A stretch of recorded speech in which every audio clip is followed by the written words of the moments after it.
नमस्कार, मैं पत्रकार हनुमान पुनिया और आप देख रहे हैं अपनी न्यूज़। और इस वक्त मैं मौजूद हूं डोवाली में आदित्य चौटाला, जिन्होंने अभी नामांकन दाखिल किया है इंडियन नेशनल लोकदल से। फिलहाल हमारे साथ है, उनसे हम बातचीत करते हैं। सर, आपने अभी नामांकन दाखिल किया है इंडियन नेशनल लोकदल से, क्या कुछ कहना चाहिए?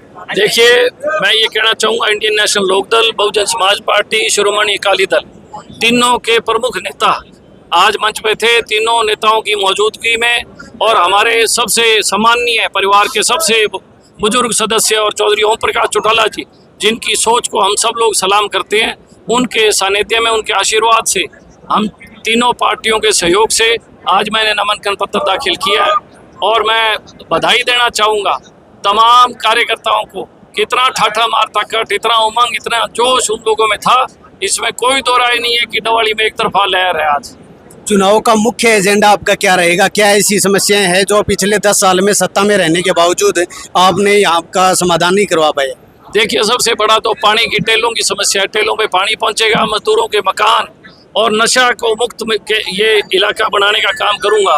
और घग्गर का पानी 21 गांव में लेके आऊंगा। मैं विधानसभा में पहुंचते ही मेरा सबसे बड़ा संकल्प होगा कि इस इलाके की जो कृषि भूमि है, जो किसान है, उसको पानी मिले।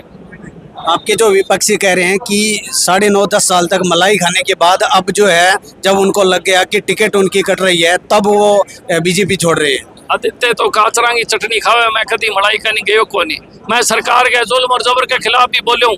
लोगों जब भी तकलीफ हुई है, मैं लोगों की आवाज़ बुलंद की। मैंने हुक्मरानों के खिलाफ भी आवाज़ बुलंद की। मेरी आवाज़ में कभी दबिश नहीं आई, मेरी आवाज़ में कंपन नहीं आई।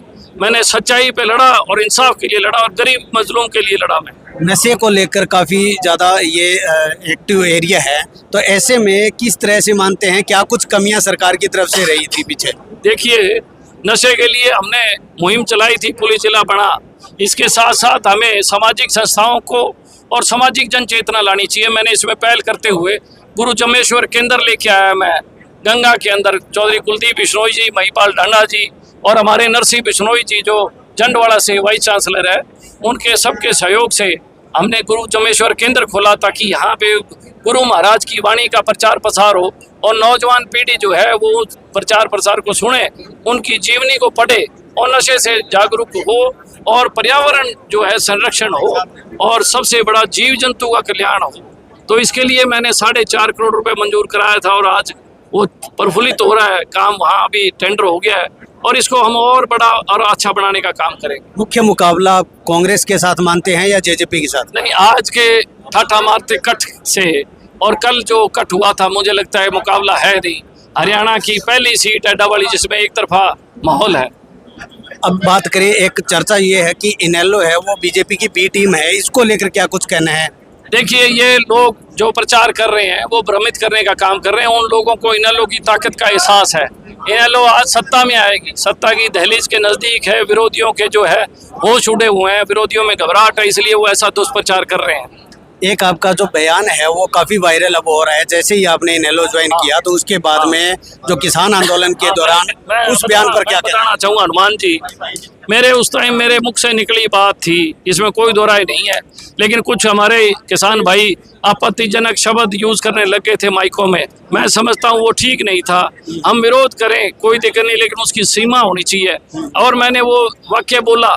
उस वाक्य के बाद हमारा एक कार्यक्रम हुआ, टीवी प्रोग्राम था यूनिवर्सिटी में। मैंने सार्वजनिक मंच से माफ़ी मांगी थी कि मैं उस दिन भावनात्मक तौर पे मान लो, या जो वहाँ सामाजिक जो बात थी, हमारा ताना बाना खराब हो रहा था, तो मैंने ये बात कही थी। और मैं सार्वजनिक रूप से आज भी इस बात के लिए माफ़ी मांगने को भी तैयार हूँ। अलबत्त मैंने माफ़ी मांगी सबके सामने, क्योंकि मैं कभी झूठ नहीं बोलता। जो मेरे से गलती हुई मैं मान लेता हूँ। इंसान गलतियों का पुतला है और गलतियों का सुधार भी इंसान खुद करता है जब पछताता है। तो मैंने अपनी गलती तो 3 साल पहले ही स्टेज के माध्यम से, प्रिंट मीडिया, इलेक्ट्रॉनिक मीडिया के माध्यम से मैंने सार्वजनिक तौर पे गलती मानी थी अपनी। चलिए, तो विपक्ष के लोग जो भ्रमित प्रचार कर रहे हैं, वो लोगों को गुमराह करने का काम कर रहे हैं। मैं मानता हूं, अगर कोई चीज़ मेरे से गलती हो, मैं उसको इमीडिएटली करेक्ट करता हूं। भूल चूक हो जाती है, लेकिन मैंने कभी अपने नेगेटिव माइंड से कभी बात नहीं की। हो सकता है उस दिन मैं ये बात ना करता तो अभय सिंह चौटाला को दिक्कत आती। मैंने एक पक्ष रखा, मेरे मन में था किसानी ना हारे।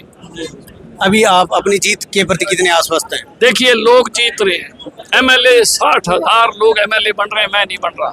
60,000 लोग, पहला ऐसा वाक्य होगा हरियाणा के इतिहास में जिस विधानसभा के 60,000 लोग एमएलए होंगे। तो ये आदित्य चौटाला जिन्होंने अभी यहाँ पर नामांकन दाखिल करने के बाद अपने कार्यालय का शुभारंभ किया है और अब वो अपने समर्थकों से बातचीत कर रहे हैं। हमने भी पूरी विस्तार से चर्चा की है, बातचीत की है। इसके संबंध में आपका क्या कुछ कहना है, कमेंट करके जरूर बताइए।